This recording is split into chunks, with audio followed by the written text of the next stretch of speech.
that was very special good morning and come out the entire crew. Nana Yao Pop and the entire crew. Jafric Radio Japan, good morning.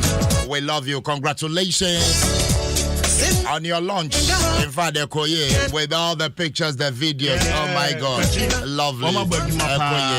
Ekoye, Jafric display Ghana. My goodness. My goodness. Kente Papa. In fact, we love you. We love you. Yeah, Jafric Radio. Yeah, Jafric Radio. Ghana Desha Japan and as well. Emma Jafric Radio. California, my phone and can pop. One touch. They have our support. Sure, yeah. Definitely. We day your back, bro. God day we day. And you way more fendi asakakra. And as well, your corner is smooth, easy cry.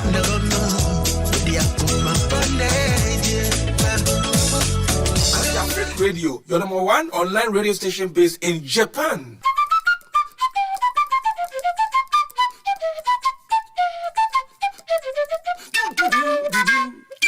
Hi, my name is The Laboratory, an international flutist from Ghana. I urge you all to listen to Jafric Radio station based in Japan.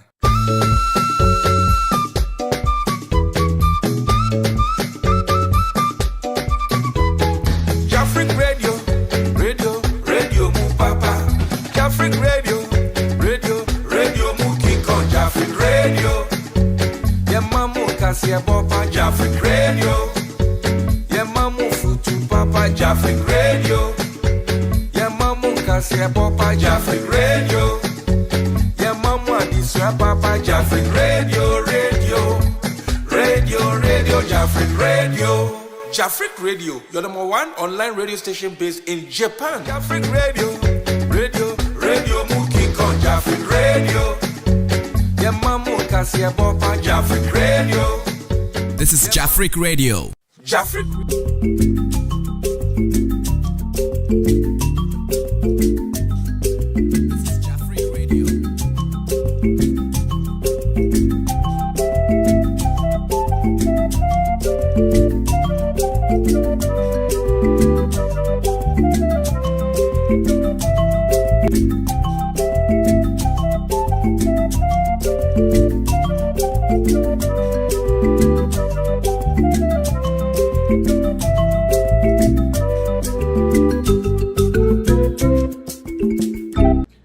Hello, dear listeners and viewers.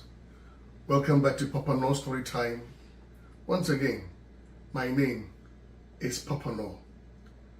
If you're new to this channel, I'd like to urge you, encourage you, prod you to listen to the videos, watch the videos, click on the notification button, subscribe, and like it. And if you're a returning subscriber, thank you very much for your loyalty, your commitment, and for listening to the stories. We really appreciate all the comments that are coming in. Thank you very much. Today, we are moving forward with a young writer, a very young writer whom is still in her developmental stages in elementary school. I was excited when I was informed of this young writer, so I decided to buy her book, got her permission to read her book on this channel. Her name is Kezia Nana Abba Anan. Kezia Nana Abba Anan. And the title of her book is Jolene's Fierce Adventure. Jolene's Fierce Adventure. So ladies and gentlemen, let's jump right into it and see what Nanaba is all about. Episode 1. The early life of an archaeologist. One day, an archaeologist found a mysterious-looking chest at an archaeological site she oversaw. Later in the day, as she lay on her bed, she thought about how she got into this point in her career and life. Who would have thought I'd end up here, she said. This story started 28 years ago when Jolene Na Jones was born. She was born prematurely on August 16, 2005 in Boston. She was born immediately after the clock struck 1 a.m. Shine! Her parents were overjoyed to see her at birth. She was born into a family of 5. She was the third of 3 children. She had 2 siblings, namely Tristan Bediako Jones and Nana Abena Jones. Her parents were Mrs. Kesley Jones and Mr. Jaden Jones. She was born into a God-fearing family. The family had devotions daily. They taught their children to love, respect, and commit themselves to God's hands, since He will guide and provide for them all. Episode 2. Elementary School, Her Worst Fears Revealed. As a child, she always found it difficult in school, not because she was not smart or didn't understand the work assigned to her by her teachers, but because she was being discriminated against for being a black kid in a community filled with white families who were affluent and snobbish. Jolene saw so much wealth around her whenever she looked. To her, it seemed like children aside from her was a filthy billionaire, though her father was a primary school teacher and her mother was a janitor in a retail store. They worked hard to provide for her with everything she needed. Her family's situation influenced her to study very hard. She got a scholarship, and on hearing about their daughter's scholarship, her parents were excited because their hard work had finally paid off. Though she was ridiculed, she was not bothered, but learned hard and backed it up with prayers every day because she knew one day she would become a very great person and put all the doubters to shame. She kept on with her books every day, even during lunchtime at school. Sometimes they threw food at her, or even her own friends mocked her for not being able to take a joke. She kept on with her books so she could become a better person in future and be like her siblings, who gave a lot to the country they all called home.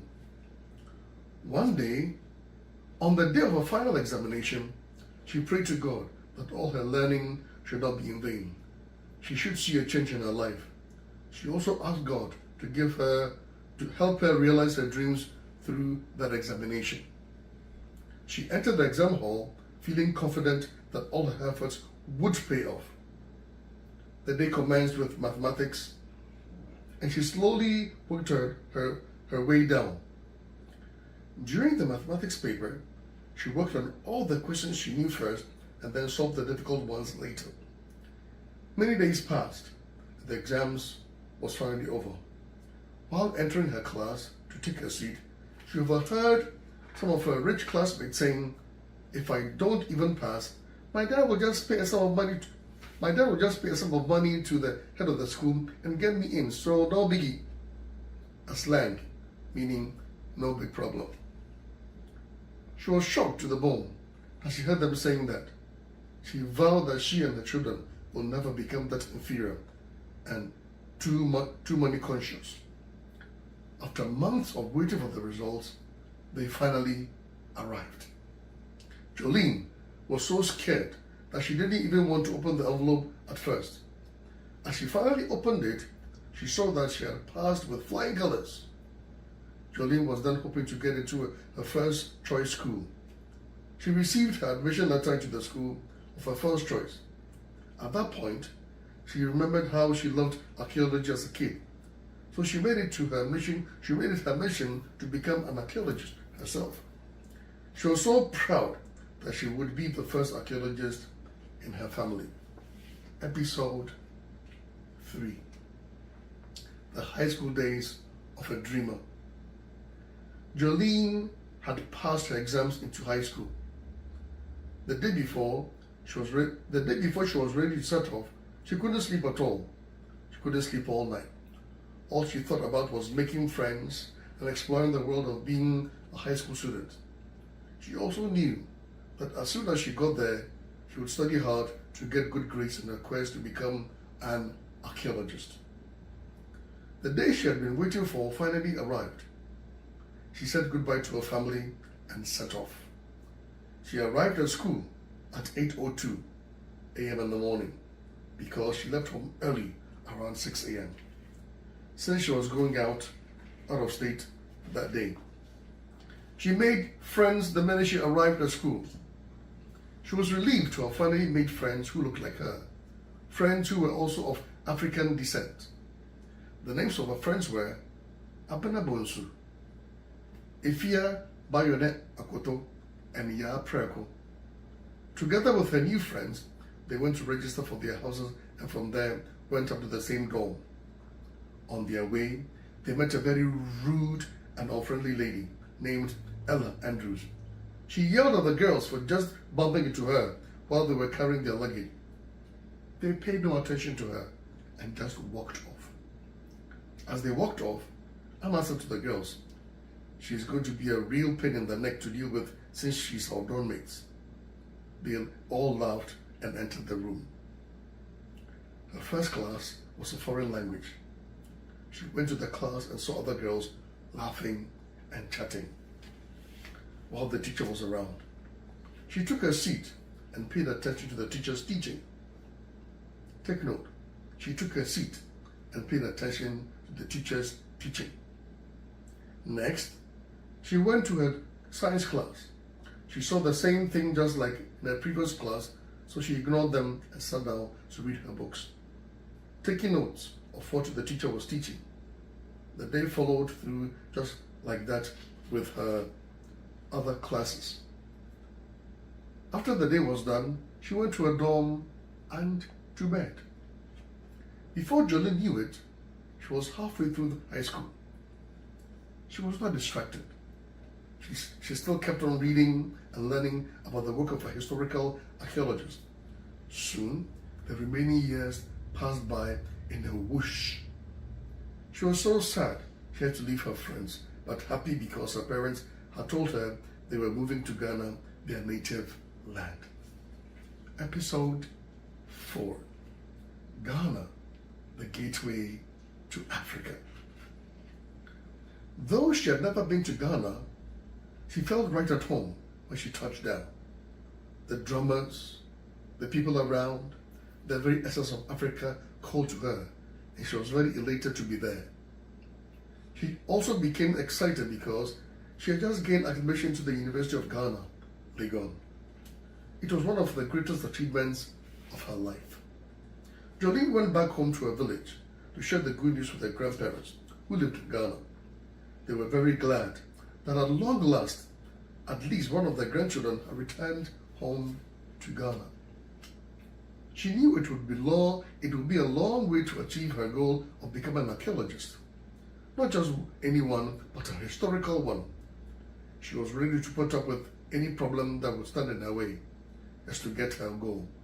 She made a plan on how to achieve her goal and wrote it down on a piece of paper, which she kept all the time. She looked at it before brushing her teeth in the morning and before going to bed at night. It was written out like this. 1. I have a strong interest in history. My gratification of archaeology began with programs. I have always enjoyed ancient history, especially Roman history. So I will learn and do everything possible to do the best for my country, my maker. 2. Get a 4-year university degree in the field of archaeology. 3. Get a postgraduate study in anthropology, master's as well as doctorate level.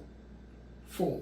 Study or major in anthropology, which has 4 subfields: cultural anthropology, biological anthropology, linguistics anthropology, and finally, archaeology. Hey, Jolene. Number 5. When she got to the university, she did all these and graduated with top marks. She was the best in her classes and had won the valedictory of the school. So this is something very encouraging that I would encourage everybody to do. Have a goal, put it in writing, read it quite often, and make sure you are attaining your goals and inching closer to your goals in life. Point number 6, After writing her last paper and submitting her project work, she rushed to her hall to pack her things. Whilst packing, she called her parents and told them she was heading home. When she got home, she saw her parents waiting for her at the gate with some of her family members. They were jumping up and down with joy. She was amazed at how happy and excited they were when they heard that she had passed with top marks and was a valedictorian once again, like in high school. After completing the university, she went abroad to further her education, bagging a master's degree as well as a PhD. She began her career as an archaeologist.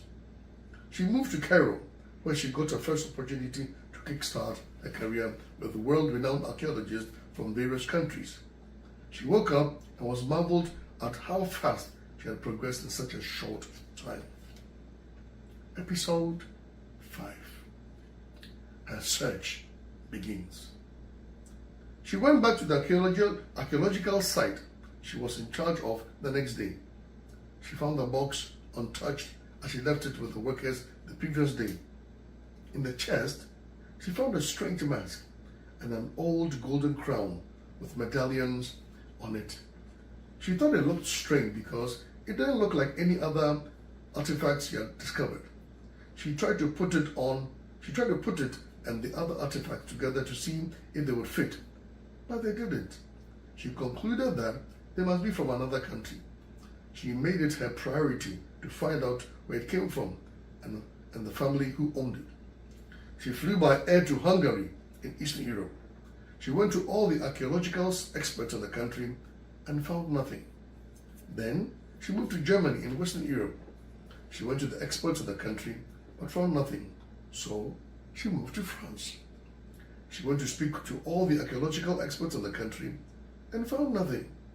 She spoke to all the experts in archaeology but found nothing. So they directed her to the Netherlands. She got on a plane and arrived there. She said to herself, "Am I ever going to find answers about these things?"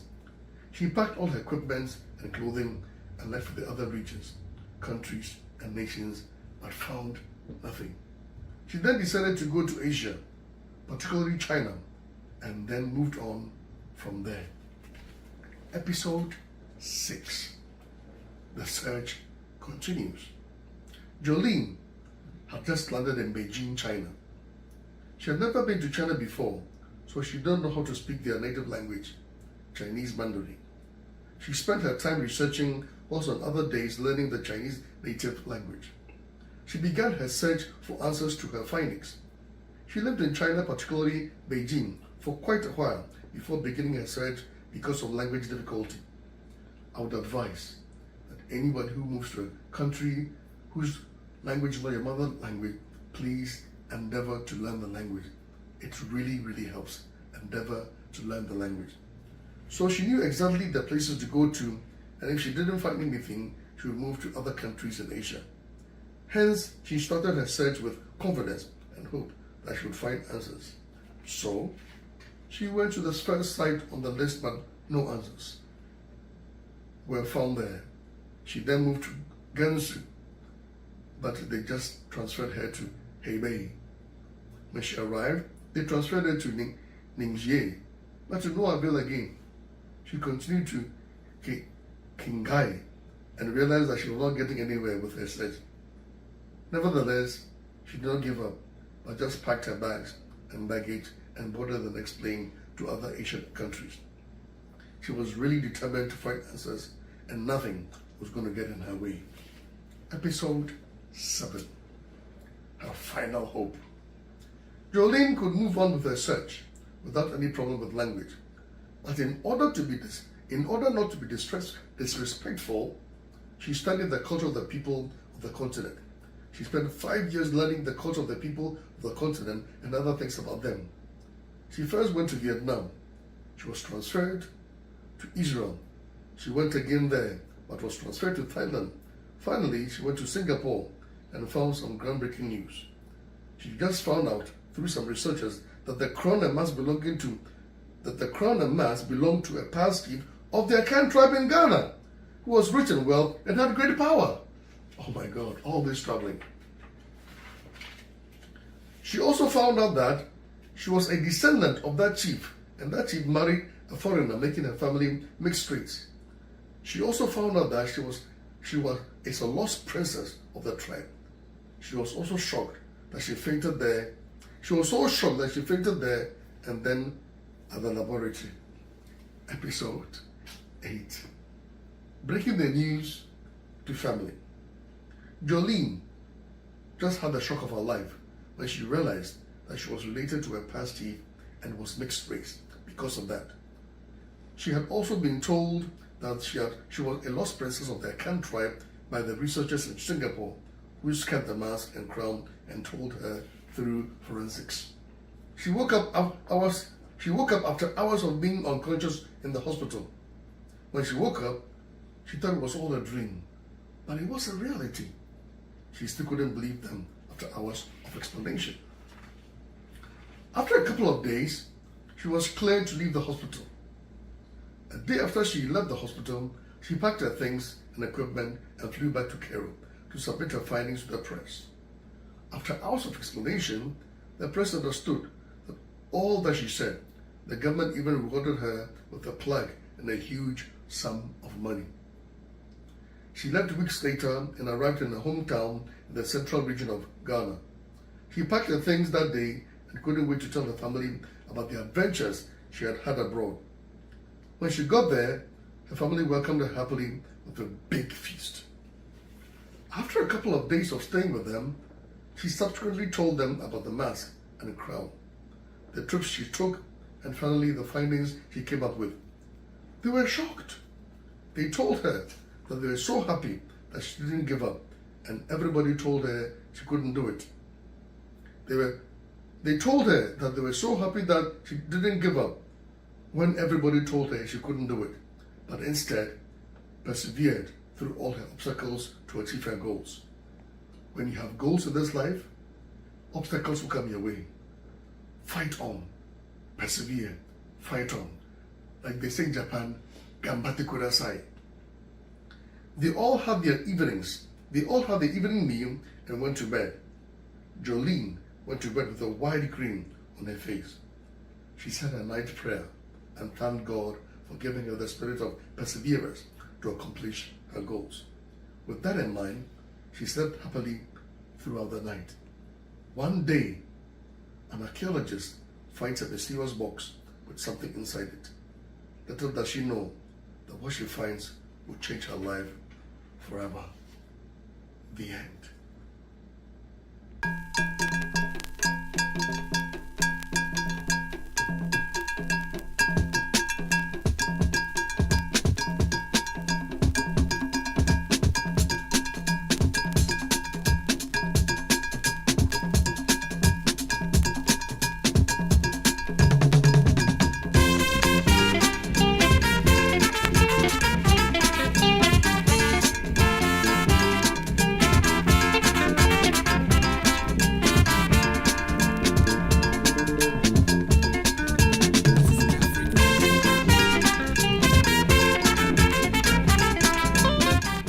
Your number one online radio station based in Japan.